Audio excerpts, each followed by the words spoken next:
اس سلسلے میں لفظ بعد مقدر مانا ہے، یہ ان لوگوں کی دلیل ہے، ان لوگوں پر اعتراض ہوا جنہوں نے کلم کو جمع کہا ہے، ان پر اعتراض ہوا تھا پیچھے کہ مولانا جنہوں نے کہا کلم جو ہے جمع ہے، کیونکہ کلم کا اطلاق 3 سے کم پر نہیں آتا اس لیے جمع ہے، یہ دلیل دی تھی۔ سوال ہوا تھا کہ کلم اگر جمع ہے تو اس کی صفت پھر الطیبہ ہونی چاہیے، لیکن الطیب لگائی گئی تو معلوم ہوا کہ یہ جمع نہیں ہے، یعنی الطیب مفرد صفت پھر کیوں لگائی گئی؟ تو جواب دیا یہاں کلم بعض الکلم کی تعویل میں ہے، بعض الکلم کی تعویل میں ہے، یعنی بعض الکلم الطیب، اب موافقت پائی گئی، یعنی بعض الکلم مضاف الیہ مل کر موصوف اور آگے صفت اب مطابقت پائی گئی۔ یہ الکلم الطیب مؤول ببعض الکلم، اس عبارت کے اندر یہی چیز بیان کی۔ آگے کہتے ہیں مولانا فإن الصاعد، کہ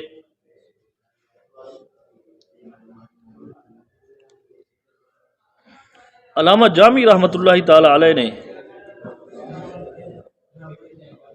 جو خلاف ظاہر کیا اس کی دلیل نہیں دی، علامہ عبد الغفور اس کی دلیل دینا چاہتے ہیں کہ یہاں بعضوں کی تعویل میں اس لیے کیا کیونکہ کل کے کل کلمات قبولیت میں نہیں پہنچتے، یعنی فإن الصاعد إلى محل العرض ليس إلا بعض الكلم وهو الطيب ككلمة التوحید، بعض الکلم، یعنی دلیل علامہ جامی رحمۃ اللہ علیہ نے تو نہیں دی، لیکن علامہ عبد الغفور دینا چاہتے ہیں کہ یہاں بعضوں کی تعویل میں کیوں کیا گیا؟ اس لیے کہ تمام کلمات طیبات نہیں ہوتے، بلکہ بعض کلمات طیبات ہوتے ہیں تو بعض خبیث بھی ہوتے ہیں، تو اسی وجہ سے یہاں بعضوں کی طویل میں کیا ہے کہ کل کلمات قبولیت کے مقام کو نہیں پہنچتے۔ سوال ہوتا ہے مولانا صاعد یصعد صعود سے ہے، اور صعود کا معنی ہے، صعود کہتے ہیں جب سفل سے جہت سفل سے نیچے کی جہت سے اوپر کی جہت کی طرف چڑھا جائے یا صعود کیا جائے، اور یہ چیز علو جو ہے اور سفل جو ہے یہ ایک جہت ہے، اور اللہ تعالیٰ کی ذات جہت پاک ہے، تو پھر یہاں صعود کا ذکر کیسے کیا گیا؟ تو کہتے ہیں یہاں مولانا صعود سے مقام قبولیت مراد ہے، صعود سے مقام قبولیت مراد ہے، یعنی کلمات طیبات کے لیے صعود۔ باقی آگے اس کی دلیل دیتے ہیں کہ بعض الکلم، مولانا کلم کو بعض الکلم کی تعویل میں کیا اس طرح جس طرح کہ رحمت احسان کی تعویل میں ہے، قرآن پاک میں ہے ان رحمت اللہ قریب من المحسنین، اب یہاں رحمت اللہ بطور مبتدا، یعنی ان کا اسم ہونے کی وجہ سے مبتدا اور قریب اس کی خبر ہے، لیکن مطابقت نہیں پائی جا رہی، کیونکہ دونوں جو ہیں دونوں کی تذکیر و تاریخ کے لحاظ سے مطابقت نہیں ہے، تو کہتے ہیں یہاں احسان کی تعویل میں کیا، رحمت کو احسان کی تعویل میں کیا کہ ان احسان اللہ قریب من المحسنین، تو جس طرح یہاں رحمت کو احسان کی تعویل میں کیا، اسی طرح یہاں کلم کو بعض الکلم کی تعویل میں کیا گیا۔ آگے کہتے ہیں مولانا لام کے بارے میں ذکر کرتے ہیں۔ لام اس میں ویسے تو یہاں انہوں نے بڑی لمبی چوڑی بحث کی ہے، وہ ساری قسمیں لے کر آئے ہیں۔ لام کی 2 قسمیں ہیں، اسمی حرفی، اسمی جو اسم فاعل مفعول پر داخل ہو، حرفی جو اس کے خلاف ہو، حرفی کی 2 قسمیں زید غیر زید، پھر سب کے بارے میں مثالیں دی ہیں، زیدہ کی کیا نام ہے جو مثالیں ہیں، اور اسی طرح غیر زید کی 4 قسمیں، جنسی، استغراقی، عہد ذہنی، عہد خارجی وغیرہ، یہ ساری ذکر کی ہیں۔ لیکن یہاں ہمارا جو مقصود ہے وہ یہ ہے، مصنف پر اعتراض ہوتا ہے کہ لام جو داخل ہوتا ہے ان لام کی ان اقسام میں سے کوئی قسم نہیں بنتی، تو کیسے صحیح ہے کہ یہاں لام کو ذکر کریں؟